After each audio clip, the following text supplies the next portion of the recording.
Hey ladies and gentlemen, welcome back to my YouTube channel. Today we are talking about index funding. What is index funding? Why index funding? Why should someone do index funding? Is it worth it? My journey with index funding.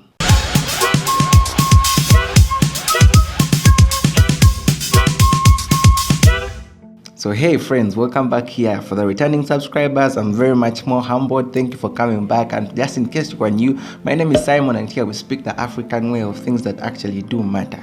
Today we are talking about index funding. I've been getting questions from friends. What is index funding? Is it the same as cryptocurrency? I don't understand those things, Gloria. Today I'm here for our sake. Today I'm here to demystify a few of those and share my journey with you as a starting index fund investor. Does that make sense? So what is index funding? What is index funding? Is it the same as cryptocurrency? No. They are not the same. Cryptocurrency is a little bit different from index funding, but that will be for another video. And let me know in the comment section, just in case you would wish to know the difference between index funding and cryptocurrency. But today the main emphasis is talking about index funding. So what is index funding, or what is an index? Let's start from there. According to Wikipedia, in the finance world, a stock index or a stock market index is an index that measures the stock market or a subset of the stock market that helps investors compare current stock price levels with past prices to calculate market performance. Or it is simply the group or a basket of securities, derivatives, or other financial instruments that do represent and measure the performance of a specific market. Does that make sense? Is now an index fund. It is an investment that tracks a market index, typically made up of stocks and bonds. Does that make sense? Or in a layman's language, let's say this is our index fund that is having all these different companies, these many companies. So instead of investing in one company, you're literally putting your money and buying shares in all these companies. So that is what an index fund literally does. It gets your money and it distributes it to all these different companies that are within that index fund. So instead of investing and putting your money or buying shares and stocks in one company, you literally have the opportunity of having your money that is less, but it is well distributed within the many companies that are here. Does that make sense? That is what an index fund is. So now that we have understood what an index fund is or what index funding is, there is a three-step process, simple, to invest in index funds.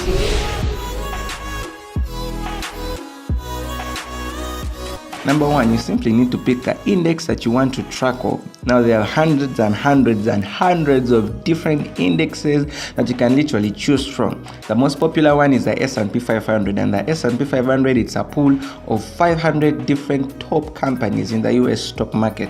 That is a pool, but that doesn't mean it's the only one. We have the Dow Jones Industrial Average, which is also known as DJIA. We have the Nasdaq Composite. We have the Vanguard, which is also under the S&P 500. We have the Russell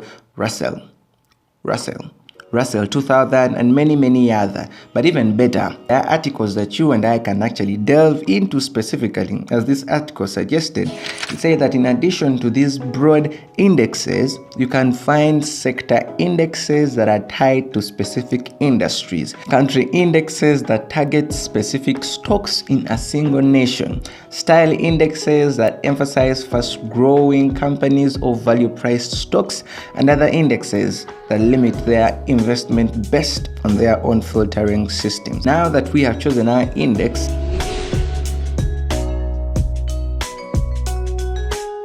our next step too will be choosing the right fund for the index. Now a few basic questions here can help us when we are choosing the right fund for our index. Question number one, which of the index funds actually has the lowest costs? And question number two, are there any limitations or restrictions on the index that can actually prevent me from investing? And many other. Now that we have chosen the right fund for our index,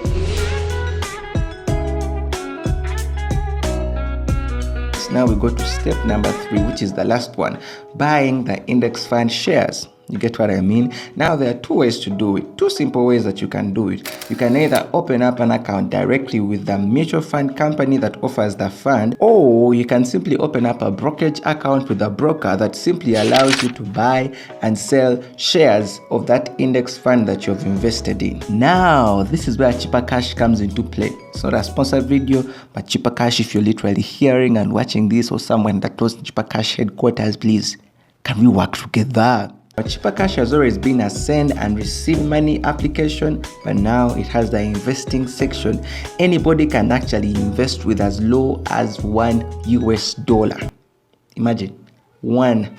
And I mean anybody in the United States of America, anybody in the United Kingdom, and most of African countries. It has not yet gone globally into every country on the planet, but I know that is their vision. It's part of their vision. But so far, you can invest with as low as $1. Literally, Cheaper Cash kickstarted our investment journey last year with a few of my engineering student friends. So we started last year. So we are still new in this thing, but I'm telling you, we are moving. The next question would be, is it something worthy putting your money into? Is it something worthy investing Micah money, Micah saving into? And my answer would be a yes and a no. Why? Yes, if you're a long-term minded investor and you're looking into your retirement period, you're looking into your old age with your investment. You get what I mean? Because it's not a buy today thing and sell tomorrow. It's not a buy today and sell next week thing. You get what I mean? Look at the curve. Look at the curve. It has a gradual increment over time. So literally, your investment value or your stock's value grow as the companies that you have invested in grow. You get what I mean? So it's not a buy today and sell tomorrow thing. And no, if you're a person looking for quick money, this is not your thing.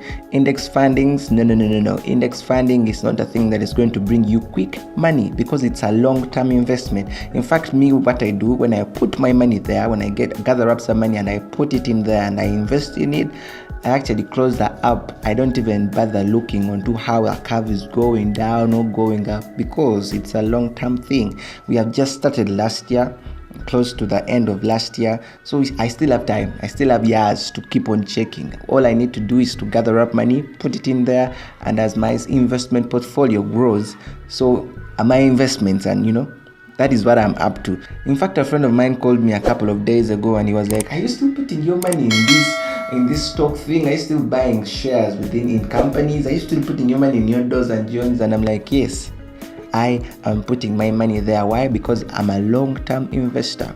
I'm not saving for now. I'm not investing for now. I'm investing for the time and years to come. So I want to give you a typical example. Just imagine if someone bought a 1% share in Facebook while it was still young.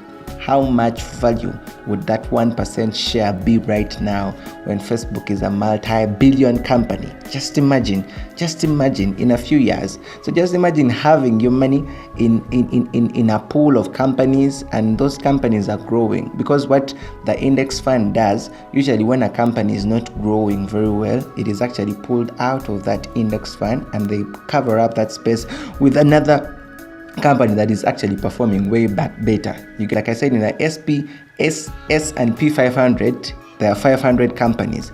In the Dow Jones Industrial Average, there are actually 30 companies. So we have Amazon, Google, and all those different top companies in the United States stock market.